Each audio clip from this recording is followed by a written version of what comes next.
Hello, all you beautiful book babes. I am sorry for the interruption, but I'm pleased to tell you that today we have one of our oldest sponsors back again. So, this episode is brought to you by Dubby. Dubby is an energy drink with no sugar, but does not give you that jittery feeling or crash after you drink it. There's no fillers, artificial colors, dyes, sugars, or any of the other BS and preservatives. My personal favorite to drink is the Beach and Peach for when I need that extra pick me up when editing our podcast all night. All you have to do is click the link in the description, or because I know links can be a little finicky, go to www.dubby.gg and in the coupon code field put SMUT, SMUT, for 10% off your order. Thanks for listening. Hello, all you beautiful book babes. We are back with Cheaters. This is our last episode before we take our break, and then when we come back for season 2, we're really going to mix it up. I changed the whole structure of the podcast, but this season we played around. Yeah. We wanted to see what happened. We wanted to try things. That's why we did one every week and see what, worked. And we found what kind of worked. Yeah. So, we'll be doing, the goal is it's going to be more like a book club, so that way, we've noticed if we both read the book, there is more to talk about and conversation, especially with reverse harems, because you always like somebody else, and I always like, it's like team whoever you are, and then instead of doing every week, I want to do every other week. Reason being is, I do everything. I'm like, okay, how about we make them longer? So, like, 5 to 6 page notes. Oh, shit. 5 to 6 page notes. I can do that, though. Yeah, we can do that. That's easy. So, 5 to 6 pages every other week. That'll probably come out to 45 minutes to an hour instead of the 20 to 30 minutes. And, yeah. Plus, when we both read the book, we have so much to talk about that I feel like they do need to be longer.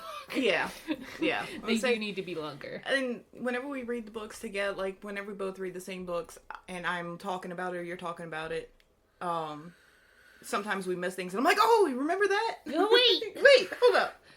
That was important, but it really wasn't. I just liked it. Yeah. Oh my god. So, what are we reading today? Have Mercy by N.E Henderson. Okay. And this one was emotional. It was emotional? It was fucking emotional. I think a lot. Well, no, my cheating books weren't emotional. There was just a lot of drama. Because I'm sorry, I went on a Katie Landry kick with this cheating. Yeah. I read all her books. Literally, she has published no more books, and I'm like, what do I do now? Ask ChatGPT to find you some books like it.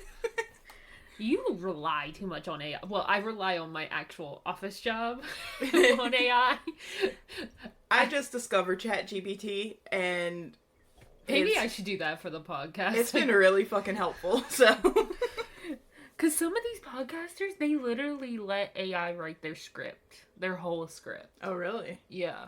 I don't think I could ever do that because I'd be like fumbling going, what the fuck is that? Words being mixed up. Yeah. But yeah, so Have Mercy, we have 2 lead characters. The female is Jenna, the male is Jamie. Okay. Now, there's a side character. There's plenty of side characters. Oh, yeah. But the cheating, the actual cheater, not cheater, but like there's always like a third character who's technically not the main character, but she's part of it. They're in it enough. Exactly. Well, she's not in it enough, but she's brought up a lot. Her name's Julia, and she's a bitch. I even have that in my notes. I love your psycho. She's a bitch. There is another side character. His name's Josh, and he comes into big play. He's actually mentioned a lot, but we'll get to it. So, this book kind of flips back and forth between, like, his point of view, her point of view, but it also flips back and forth between past and present. I can't do those books. I normally... Because, like, it trickles the information to you, so, like, you're starting out, like, what the fuck? What's going on? What happened here? And then a couple chapters later, you finally get it. But this was just, holy shit, it was a good book. It was a good book. It was a good book. See, the flipping back and forth, I can't handle. Like, it's okay, point of view I get. Yeah. I like that, but, like, when you're flipping point of views on top of flipping back and forth from the past to the present, I get taken out of the book. Yeah. Because I'm like, where are we? Are we in the past? Because they don't always say it. Oh, she does. Okay, She maybe does. that would help. But most of the time, from books I've experienced, it won't say it. Right. No, it's just I prefer the linear, like it happens and then we get onto the story. I do prefer Like that. a prologue that is in the past. Yeah. And where we get all the story. Yeah. Yeah. I like that a lot better, but this was actually pretty good. Oh, really? It was. There's a lot to it. I didn't take much notes on it or anything because there was so much to it. Did you read Katie Landry's motorcycle one?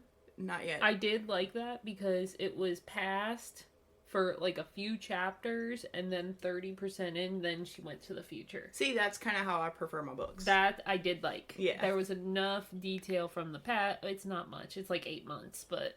Yeah. But I didn't mind that. Yes. This flips back to like 18 years in the past. So it's a big gap between then and now. Jesus. Yeah. So, book starts off with Jamie going through a divorce with his wife, Julia. He claimed he never had loved her and only married her because of his son. So, like, she got pregnant, he married her. Okay.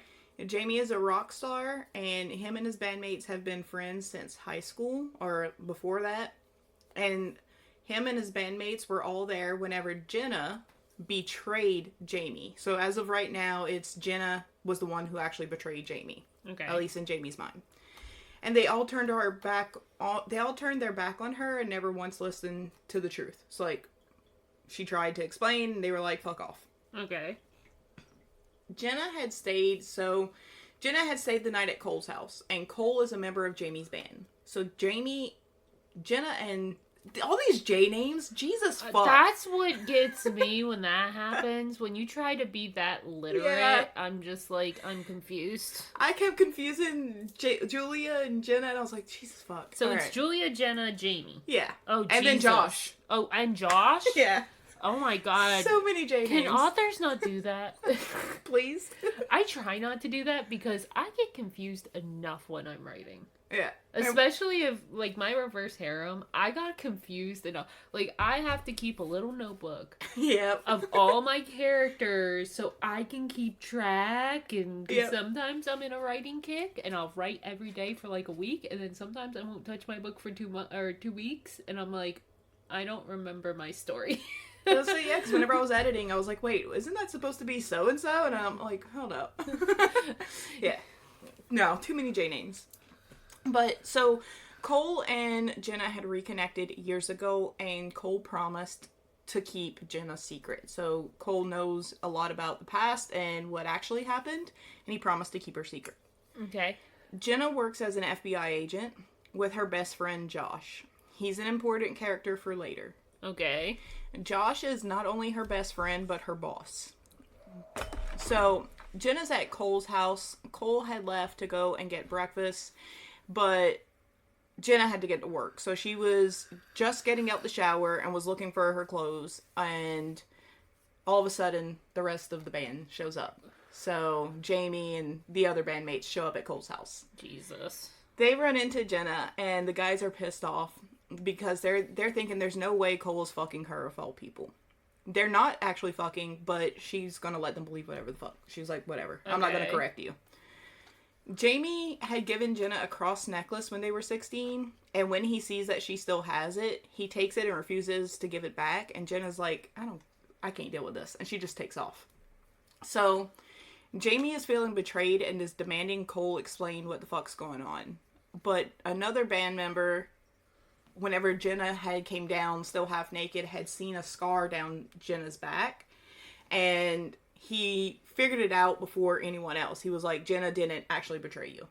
Like, it plays in, I promise. Is there actual cheating, or is this more hypothetical? No. Okay. The cheating happened in the back, or in the past. Okay. It's pretty fucking traumatic, too. But, so, yeah, the other band member had seen Jenna's scar whenever she came downstairs half dressed, and he figured out that Jenna didn't actually betray him. Like, he was starting to think, we fucked up. But Cole had some proof that Jenna actually never betrayed them, and going against Jenna's wishes for them to never know the truth, he shows them the video. So Jenna was like, they didn't believe me whenever I was 16. No one wanted to talk to me. They all told me to fuck off. I tried telling them the truth. They said no. Why the fuck do I care about telling them the truth now? Okay. But Cole's like, they need to know the truth, and showed him a video he had. What's the video? About to get to it. So it jumps to the past here. And this point of view is Jenna's point of view, and what she's going through is what's on the video. Oh, so, God. It's like in the fourth dimension, like, oh my God, like this. It's showing the video, but it's her reliving the past. It's like, holy crap, too much. So we jump back to her point of view, and what's going on in this point of view is what's happening on the video. So Jenna is screaming Jamie's name. She's handcuffed, hand naked to a pole. She's been kidnapped and has been being tortured for like 7 weeks. And the kidnapper comes in and tells her to quit screaming her little bitch of a boyfriend's name because he doesn't care about her. In fact, he's already moved on. He showed her picture proof of Jamie kissing her best friend, Julie, and also them fucking. What a dick. The kidnapper, in the middle of all this, gets a call. It's from the person who sold or who paid for him to kidnap Jenna. This person tells the kidnapper that Jenna is actually pregnant, and he gets pissed. And on video, he beats the fuck out of her, breaking a wooden bat on her back, which is where that scar comes in. Okay. But yeah, he beats her almost to death. So then it jumps back to Jamie's point of view. He's in the past as well, but it's the day Jenna returned home. She had walked in on him fucking Julia, and she was devastated. And all he said was, "You think I'd sit around and wait for you? You should return back to where you came from. I don't want you." So the 16-year-old girl had just been kidnapped, tortured, beaten, about to be sold off in sex trafficking, and she gets out, comes to find her boyfriend. Please tell me the groveling's good. Yeah, later, but it comes so much later. Like, cause like, he feels like shit. He feels like shit whenever he finds out. Maybe I can't read your books.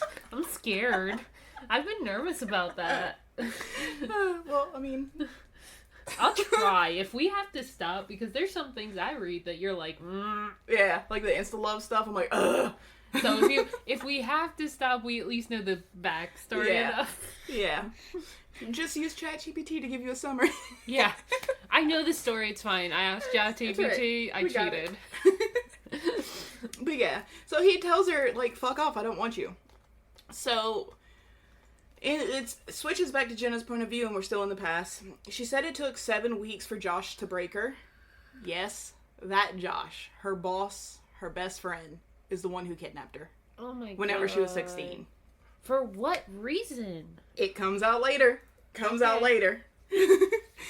But it only took 7 days for her to break him. So basically, after the beating... he realized, like, she reminded him of the first person he ever kidnapped, and he was in love with that girl. But she had been sold off. And after he beat her, he kind of started, like, realizing, like, what he's doing is fucked up. And Jenna realized his reactions and played it against him so that he would let her free. Oh. Yeah. She also reveals it was Julia who set up her kidnapping. The best friend. The one that the main male character is married. This is why I'm very selective of my friends, because of smut books. I'm very selective. Are you going to kidnap me, Nicole? Yes. But only to come cook me dinner. I was about to say, just to cook for you. Yeah. To come cook me dinner. I told Billy that. I was like, we're welcome at Nicole's house anytime if our power goes out again, but I have to cook. Yes! Dinner! Oh my god. But yeah, so it was Julia who set up her kidnapping. So this is the girl that was supposed to be her best friend in high school and the one who married Jamie. Okay. So... wait, so Jamie and Julia got married, right? Yeah. Oh, what a cunt. Yeah. She did all this to get Jenna away from Jamie, basically. She wanted Jamie. See, this is not your friend. No. This is not your friend. Like, there weren't signs? No. There had to be. I think later on she said, like, she started, like, thinking back. And, like, there were some signs, I'm just but not... too cautious with girlfriends, because I've had, like, similar stuff happen, and I'm like, no. Yeah. Very selective. That's why you're my friend. Because I know you would never do that crap to me. Nope. I'll only kidnap you to cook for me. Oh my god. I think that's why Billy kidnapped me. Yeah. That's why he married you. He's like, damn, you could cook. He tells me all the time, because it's because you take care of me. Like, no girl has ever done that for me. Oh, shit. Because I tell him all the time, my exes, their biggest thing was, you treat me like you're my mother. Like, I didn't tell them what to do, but I took care of them that way. And they saw that as, no, I want an independent girl. I'm like, okay, good luck with that. Bye. You take that independent girl and try to make her a housewife. See what happens. Yep. She don't need you. Okay. So, Julia didn't just plan for her to get kidnapped. Okay. She planned for her to be sold into sex trafficking. Okay. So, like, the first stop was with Josh, so Josh could break her, and then Josh would sell her off to whoever. She also turned everyone against Jenna. Even Jenna's parents believe she ran away with another guy. So that was the story she told, that Jenna met this other guy, and it ran off with him.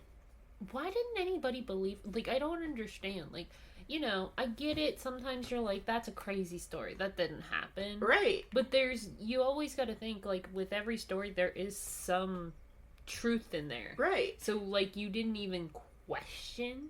Exactly, and that's what Jenna had said, like, later on in the book. She asked Jamie, she was like, what reason have I ever gave you for you to believe her over me?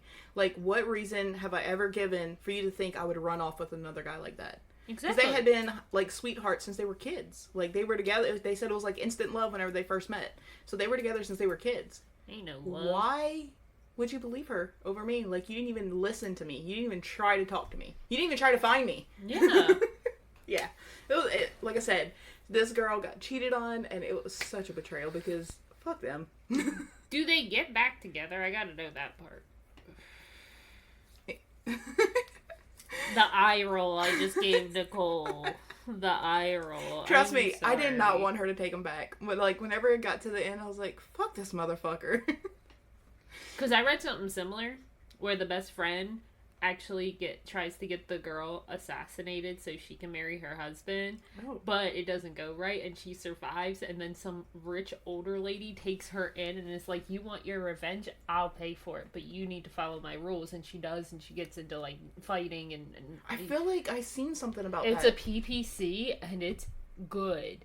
But she never forgave him, and she got her revenge, and then she met somebody else, and I was just like, damn, Nice. That's the way to do it. Right? If you're gonna do it, that's the way to do it. Oh, yeah. Just move on. Fuck you. But they continued that she died, though. She went under a different name, so I need that PPC. I gotta remember which one it is. That's the problem. I start too many, and then they get boring. And then I go to a different one. Yeah. Because this one, there's almost no smut. I was like 50% of the way through, and there's still no smut. And I'm like, okay, I need smut. I kind of need this. There's no love story here. It's all about revenge. But I think I was starting to get into the love story. I was just like, dude, okay. I'm done with this. Yeah. But the drama at the beginning, though, is so good. Sometimes I read books just for the drama. Like, this has smut in it, but it's not a lot of smut. But the drama in this shit, I was like, oh, fuck. Yeah. So that's what kept me going. All right, so we're back to the present, and Jamie basically throws up. Well, you know, he saw the video of her being tortured, finding out that she was pregnant, then beaten to death, or almost to death, sorry. Almost beaten to death, and... How did Cole get the video again? Josh gave it to him. So Josh was recording their interactions. Why did Josh what was the purpose of recording it, though? I don't know the purpose of recording it, but the purpose of giving it to Cole was because Cole's known about it for years. Like, him and Jenna reconnected years ago. So Cole, it was more of Cole went and got it. No, Josh gave it to Cole because Josh said Cole was starting to look at him like he wasn't the enemy. Like, because he's changed, he's an FBI agent now, he's helping to stop trafficking and all this, and Cole started feeling like your past doesn't, you know, you're redeeming, you're redeeming yourself. He's trying to redeem himself. Okay. But Josh was like, you need to watch this video and see what I was like, because you need to remember who I was. Yeah. Not who I am. Yeah. Yeah. So Josh gave Cole the video. Okay. Yeah. So, and Jamie was throwing up everything, and he knows he fucked up. He was like, all this time, I betrayed her. I fucked up. All this stuff. So Jamie goes in search of Cole to get answers, because once Cole hit play on the video, he left. He couldn't stomach watching that video again. He just straight up left. But what he finds in search of Cole was his son from his ex-wife, on stage with his son from Jenna, a son he didn't know anything about. Yeah. So Jamie has two sons, one with Jenna, one with the ex-wife. And whenever he goes in search for Cole, they're at this bar, and he finds his son on stage with his other son that he had no idea. That's funny. Yeah. There are so many twists and turns in this book. Like, the longer you read, the more you're like, what the fuck? Because, like, it keeps going. Like, there's some other shit that happens later on that I'm like, did not see that fucking shit coming. Like, so this is one of those that keeps you on your toes. It does. Because, like, you're like, okay, we're getting the story. Okay, this is what happened. Then boom. And it's like, what the fuck? Where did that come from? Left field. Right? At least it's not the arrow situation. Like, where'd the arrows come from? Where'd the arrow come from? Where'd this tool come from? Where did everything come from? I don't understand. Exactly. But no, so this one there's a lot of left turns. Jamie's kind of like pissed off and upset, and he sees... Why is he pissed off? Because he didn't know about his son. She was like, you could have told me about my son. No. Exactly. Fuck you. No. Exactly. He doesn't get to be pissed off. Oh, he's pissed for like the next couple chapters. I'm sorry. Be pissed at me. Go ahead. And that's what she's like, I don't give a fuck what you think. But, so, the boys are on stage and they're playing a song, and the song upsets Jenna, so Jenna kind of walks off, because it was one of her songs that she wrote. Okay. So she walks off to go to the office, and Jamie follows her in there. Fucks her against the wall. Okay. Okay, so the girl who got beaten, and sorry, I'm trying to keep it straight? Yeah, I'm trying to keep it straight. I'm having a hard time with just your notes, That's let alone if the book. So Jamie, the person who's pissed off, is fucking the girl who got beat, right? Yeah. Okay. Yeah. There's too many J's too, so I don't know if I should say Julia or Josh. Yeah, so I'm like, okay, the person who got beat. Yeah, exactly. The rock star is fucking the beaten girl. Okay. Or the FBI agent. There we go. Wait. He's fucking an FBI agent? Yeah, Jenna's an FBI agent now. Oh, wrong person. I thought Cole was the FBI agent. No, he's in the band. He's in Jamie's band. Oh my god, I'm so confused. I tried to keep it straight. Like I said, it was so hard to write the notes on this, but it was such a good book, I couldn't pass it up. I'm so confused. Apparently, if you want a mindfuck, read this. Oh, but speaking of mindfuck, the mindfuck series, that's actually a really good book. Oh, I didn't know that was a series. Yeah. Okay. But it's a good book. Alright. Oh my god, okay, keep going. So, after they fuck, Jenna tells the boys to go home, and she goes to work. Jamie goes to Jenna's house trying to demand answers, but she's not there. She went straight to work, so only the boys were home, and Jamie barges in, pissed off that Jenna left the boys home alone, so he decides to stay and wait for her. He's like, y'all are 17 years old, what the fuck's she doing, leaving y'all by herself? And he was like, and his son that he didn't know about was like, you have no fucking say here. Like, Yeah. Dude, whatever. Danny, which is a son that he didn't know about, is protective as hell of his mom, and doesn't like Jamie going in there asking questions, but Jamie refuses to leave. Okay. The next day, after Jenna had come home, Josh comes storming in the house yelling for Danny. Jamie realizes who Josh is, that he's the one that kidnapped her. He's the one from the video. And... Wait, who's realizing this? Jamie's realizing this. He didn't realize that Josh was still in her life, because Josh just stormed into our house yelling at his son. Yeah. And he's like, who the fuck are you yelling at my son? But then he looks at him and he was like, it's fucking you. You're the guy. And so he's confused why the fuck he's in his son's house, all this shit. So he's ready to kill Josh. But Danny, his son, gets him out of the house. Danny tells Jamie that although he thinks he wants to know everything, he shouldn't expect to learn everything. Basically, like, I understand you're trying... This kid is me right now. Right? He's like, look, I get that, you're confused and whatever, but you shouldn't expect to get these answers. Like, fuck off. I don't have the answers. Yeah. So Jenna ends up telling Jamie that she wanted to tell him she was pregnant, but he wouldn't listen to her about being kidnapped. He wouldn't believe her. Plus, Julia had came out and said she was pregnant, and she knew that telling him would just cause more problems. So, plus on top of that, she was scared. The people who paid for her to be kidnapped were still out there, and she was afraid not only would they come for her, but her son as well. So she kept it. That's why she said you did not know about your son. No one knew. Yeah. It sounds like. So it's not like... His mom knew. Well, Jamie's mom knew. She went to Jamie's mom and... Cole knew, Jamie's mom knew, like, everyone but Jamie and a couple bandmates knew. That's not keeping it on the down low, though. But they all kept it for, like, 18 years. Oh, well, yeah. But yeah, so she was still afraid for her son and for herself as well, and she would do anything to protect her son, even keeping him a secret. When do they find out who kidnapped her? Like, who orchestrated it? So, Jenna, Cole... I have all the questions. I'm so sorry. You're good. You're good.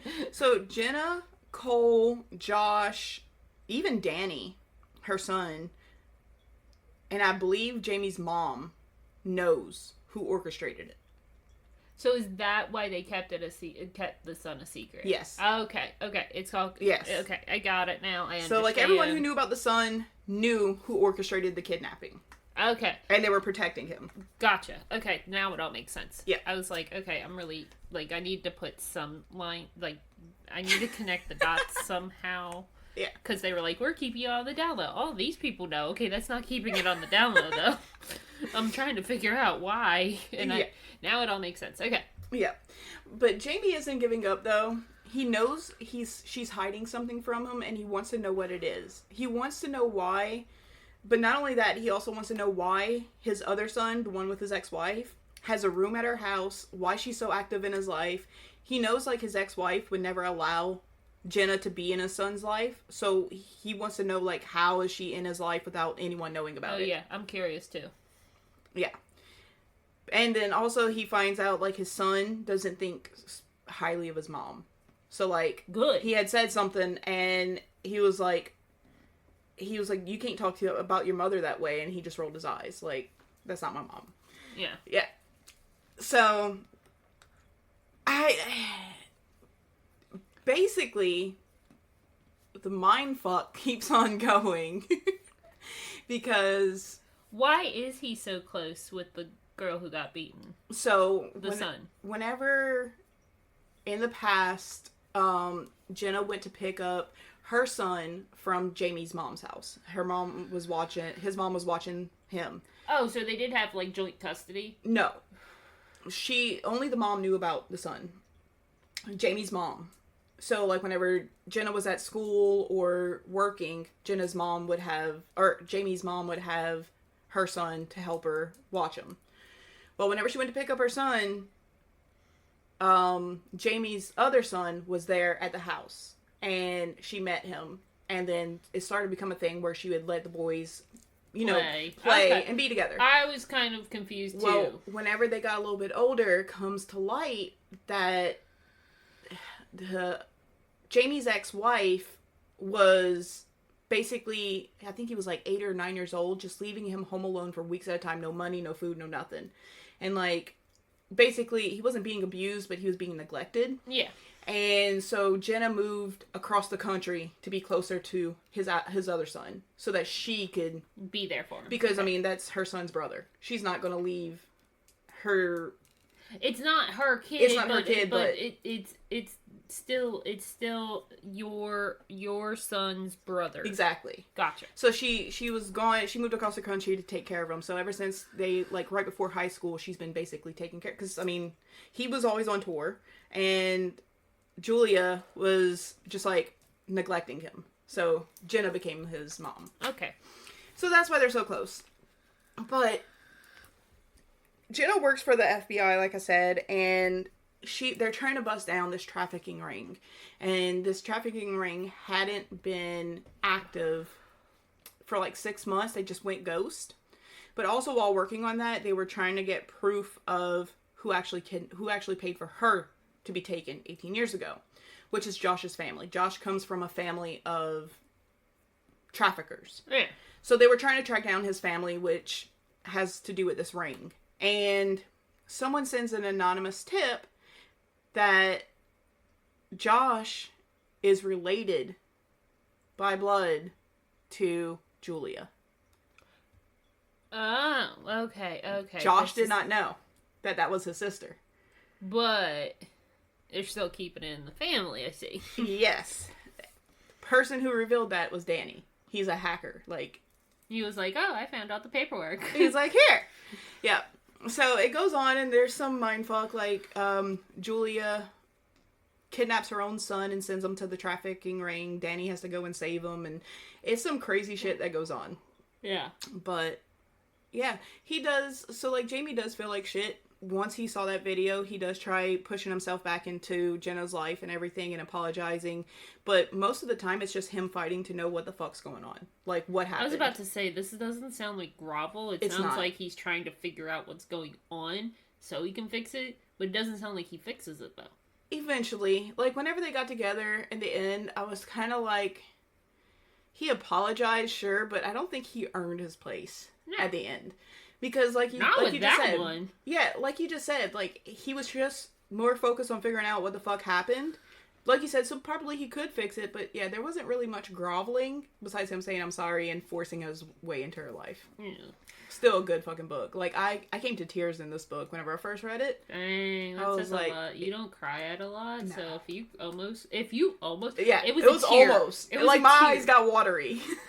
It was a tear. Yeah, my eyes got watery, especially because, like, I didn't do it any justice, but whenever the author did the flashback to where she was just released from being beaten and everything, and she walks in on Jamie fucking her best friend, that emotional fucking hit, I was like, my eyes watered so hard, I was like, holy fuck. Like, look into the sky, yeah. Look to the sky, look to the sky. Don't cry.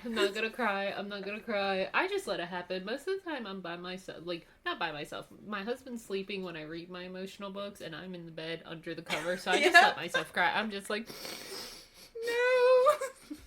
It's so sad. No. I think this was the one where I had almost cried, and Jesse looks over at me, he's like, what the fuck's wrong with you? And I'm like, nothing. That's the worst. I save my emotional books for when I'm by myself. Yeah. Because I've laughed at books and Billy looks at me like I'm crazy. He's like, what the fuck is happening over there? I read something. I try to tell Jesse every time I laugh at something, he's like, what's so funny? I try to explain it, he's just like looking at me with like a blank face like, the fuck? Oh, the best is when I tell him about those outlandish books I find. Like the fucking, when we're going to do. Yeah. When we come back, we have a very interesting theme. We have a very interesting theme that we keep finding all over TikTok and Facebook, and I don't know how it's a theme. I don't get it. I guess because they're trying to be so different. Yeah. They're trying. Like, I hope the lamp one is like Beauty and the Beast at least. A fucking lamp. Oh, God. I fucking can't. Oh, my God. I feel like I'm just gonna be reading it going, what the fuck is going on here? Like... Yeah, that's how I feel. But it's taking us out of our comfort zone. Well, yeah, that's for sure. That's for sure. It was like when we started, I kept looking for the Smut Lovers Convention. When I was looking for books, I kept finding such outlandish books where I'm like, how is that a fucking... The Kool-Aid Man? Are you serious right now? A muffin? Because I gotta admit, like the books I write, they're things that I've thought about at least. I don't think about fucking the Kool-Aid Man. I don't think about fucking a lamp. So it's like, oh my God. A hot mafia guy, sure. A lamp? No. No. Jesus. Like Cucumber? Maybe. We've heard of that story. Hot bosses? Yeah. The cucumber. Like, Jesus. like, you know, like toothbrush? Yeah, I've heard of that. Not the Kool-Aid Man. I'm dying. Yeah. This is just gonna be us laughing for 5 minutes. Okay, what is your ratings? Because I think we're close to done, right? Yep. So, ratings, Goodreads gave it a 3.87. Okay, are we at that? Are we about that? We're about that. I gave it a 4. Okay. The smut was 2. Like I said, there was smut in it. You've been on your girl drama shit. I've been on girl drama shit. Yeah, so the books coming months, I don't expect a lot of smut from you. I'm expecting a lot of drama and a lot of conversations. Yeah, I've been on other woman drama kick. Like, I just need other woman drama. I can't get out of monsters. I don't know what the fuck my problem is. Yeah. But yeah, so there is smut. It's just not the focus point. The plot was a 4. It does get a little confusing, jumping back and forth, but I think the actual plot of it was actually pretty good. Okay. Emotional was a 5 because it almost made me cry. It had me pissed off. Like, it really ripped my heart out. World building was a 5 because although it is jumping back and forth a lot, there was a lot of... It sounds like a lot of details. But it wasn't useless details. Yeah. It was good. It sounds like there's a lot going on, but when there's a lot going on, there is a lot of important details. So that I get. Did the smut to plot, have you just been including that in smut? Yeah. I think we can get rid of plot to smut. Yeah, I was like, because it was definitely more plot than smut. Yeah. What does she give a spicy rating? Like, spicy rating? Because that's different. That's different than smut. Like, the smut, it's like plot to smut. If it was good smut, spicy is how kinky it is. Oh, this was like a 1. Yeah. If I think about how kinky it was, yeah, it was about a 1. We need to come up with a I don't know. I feel like our rating system could use a little bit something different. I don't know. Yeah. We'll think about it. We got a month off to think and me to actually write my book. It's almost there. It's only 100 words till it's considered a novella. Oh, nice. So I'm like, okay, I'm right there. Okay. I haven't edited since the first time I edited it. Yeah, you're probably just going to have to start all over. Mm-hmm. You're just going to have to... That's why I've just been writing and not telling you, because I'm like, you know what? It was starting to get confusing. I'm going to write it, then you can edit it, and then we'll do it the old school way. There we go. So that is today's episode, and again, we're going to take a month off. I still will be posting on social media. Please be on the lookout. I'm going to hit some of our old favorites. I was going to ask you. I was going to give you the list of all our episodes and, hit our old favorites and, take some from that because I still have all the episodes. It's not like because I'm like, what if I want to go back to that? I'm such a hoarder when it comes to stuff like that. I'm like, I need everything, but it needs to be organized. That's my problem. So I have everything organized and neat and, I have it all together. So we'll take our month off and then we'll be back with season 2 and we're going to mix things up and do different and we'll see how you guys like it and enjoy it. And I think it'll be better. I think it will. It'll definitely give us more to play with. We played around this year to kind of start off.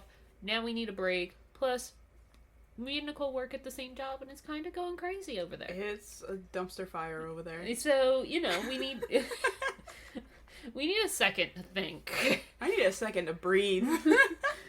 My manager called me and said that he felt like he was drowning, and I was like, me too, buddy, me too.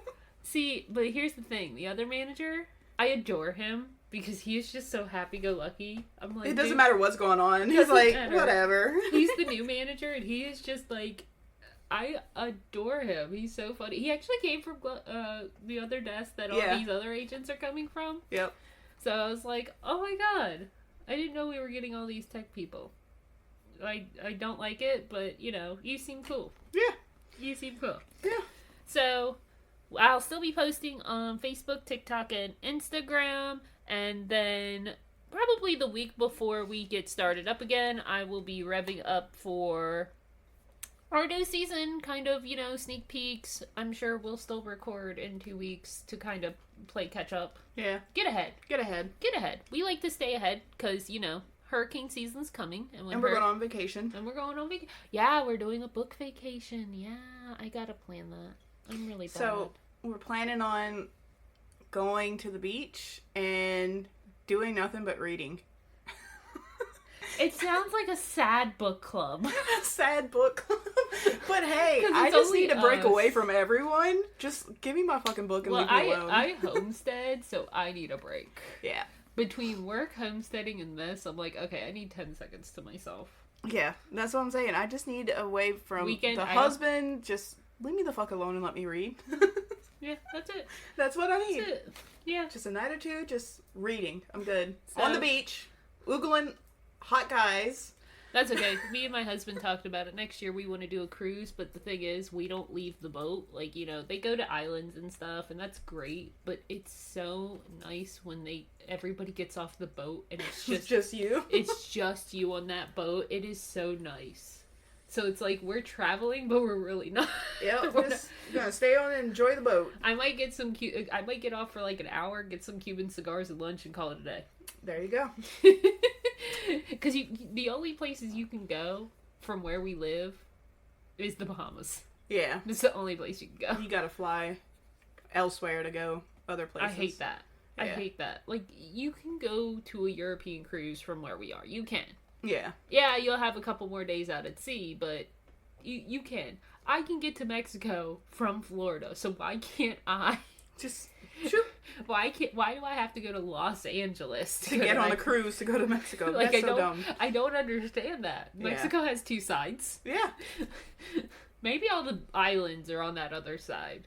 I don't know. I don't know my geography like that. So. Neither do I. But yeah, you beautiful book babes. We had ADD a lot this episode. You beautiful book babes. Have a wonderful day. Bye. Bye.